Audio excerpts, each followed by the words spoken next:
Hello guys, എല്ലാ കൊല്ലവും ഞങ്ങൾ ഓണം ആഘോഷിക്കുന്നത് ഞങ്ങളുടെ അമ്മമ്മയുടെ വീട്ടിലാണ്.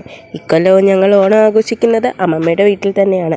ഞങ്ങൾ അതിന് അങ്ങോട്ട് പോകാൻ വേണ്ടിയിട്ടുള്ള ഒരു ചെറിയൊരു തയ്യാറെടുപ്പാണ് ഈ കാണുന്നത്. വീട്ടിലുള്ള എല്ലാ സാധനങ്ങളും അമ്മ ദേ ഒരു സഞ്ചിയിലാക്കി എടുത്തു. ഇട്ട് വെച്ച അച്ചാർ, അതേപോലെ ഓണത്തിന് വേണ്ടി ഓണസദ്യക്ക് വേണ്ടിയിട്ടുള്ള ഐറ്റംസാണ് അമ്മ ഈ സഞ്ചിയിലാക്കിയിരിക്കുന്നത്. അങ്ങനെ ഞങ്ങൾ ഇറങ്ങിയപ്പോൾ ചെറിയൊരു മഴക്കോളുണ്ടായിരുന്നു. ഞങ്ങൾ വിചാരിച്ചു മഴ പെയ്യുന്നു, പക്ഷെ മഴയൊന്ന് ചാറിയതേ ഉള്ളൂ.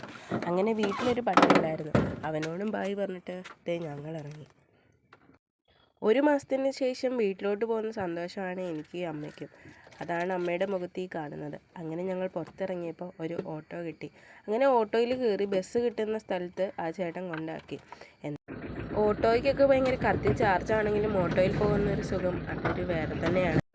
എല്ലാ വർഷവും ഓണത്തിൻ്റെ ടൈമാകുമ്പോൾ ഇതേപോലെ എന്തെങ്കിലും ഒരു സ്വർണ്ണം എടുക്കുന്നത് ഞങ്ങൾക്ക് പതിവാണ്. ഇപ്രാവശ്യം എനിക്കൊരു കമ്മലും അമ്മയ്ക്ക് ഈ കാണുന്നൊരു മോതിരവും എടുത്ത്. ഓണമായതുകൊണ്ട് അത്ര വലിയ ഓഫറൊന്നും എനിക്ക് തോന്നിയില്ല, സാധാ പോലെ തന്നെ. അത് കഴിഞ്ഞ് ഞങ്ങൾ ഓണച്ചന്തയിൽ ഇറങ്ങി കുറച്ച് പച്ചക്കറിയൊക്കെ വാങ്ങിയ ശേഷം ഞങ്ങൾ ഒരു തുണിക്കടയിൽ കയറി വീട്ടിലേക്കുള്ള ഡ്രസ്സൊക്കെ വാങ്ങി. ആഫ്റ്റർ ഞങ്ങൾ മന്തി കഴിച്ച് ഇന്നത്തെ വീഡിയോ അങ്ങനെ ക്ലോസ് ചെയ്തു.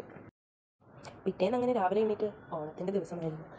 എല്ലാവരും കൂടെ ചേർന്ന് കലാപരിപാടികൾ അങ്ങോട്ട് തുടങ്ങി. വേറൊന്നുമില്ല, സദ്യ ഉണ്ടാക്കുന്ന തിരക്കിലായിരുന്നു അമ്മയും ചിറ്റയും അതേപോലെ വല്യമ്മയും. അവരെല്ലാവരും കൂടി ഓണസദ്യ ഉണ്ടാക്കി. ഞാനും ഇടയ്ക്ക് പോയി ഒന്ന് സഹായിച്ചു. ഇത് ഞങ്ങളുടെ വീട്ടിലെ കുഞ്ഞു സാധനം. അവളുടെ ആദ്യത്തെ ഓണമായിരുന്നത് കൊണ്ട് ഞങ്ങൾ ഓണസദ്യ അത് ഗംഭീരമാക്കി.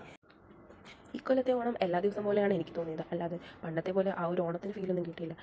എല്ലാ ദിവസവും എങ്ങനെ പോകുന്നു അതേപോലെ തന്നെ പോയതുപോലെയാണ് എനിക്ക് തോന്നിയത്. പണ്ടൊക്കെയെന്ന് പറഞ്ഞാൽ എല്ലാവരും ചെയ്തു വീട്ടുമുറ്റം വൃത്തിയാക്കലും അതേപോലെ അത്തപ്പൂക്കൾ ഒരുക്കാനുള്ള തയ്യാറെടുപ്പും പൂക്കൾ ഇടാനുള്ളതും പൂ പറിക്കാനുള്ളതും അങ്ങനെ കുറേ ബഹളമായിരുന്നു. കളികളും പുലികളി അങ്ങനെ കുമ്മിയാട്ടം അങ്ങനെ കുറേ ഉണ്ടായിരുന്നു. പക്ഷേ ഇക്കൊല്ലം എന്നല്ല, ഇനി വരുന്ന കൊല്ലങ്ങളിലും എങ്ങനെയാകുന്നത് നമുക്കറിയില്ല. അപ്പോൾ ഇന്നത്തെ വീഡിയോ ഇത്രേ ഉള്ളൂ. അടുത്ത വീഡിയോ വരുന്നത് വരെ tata bye bye, see U.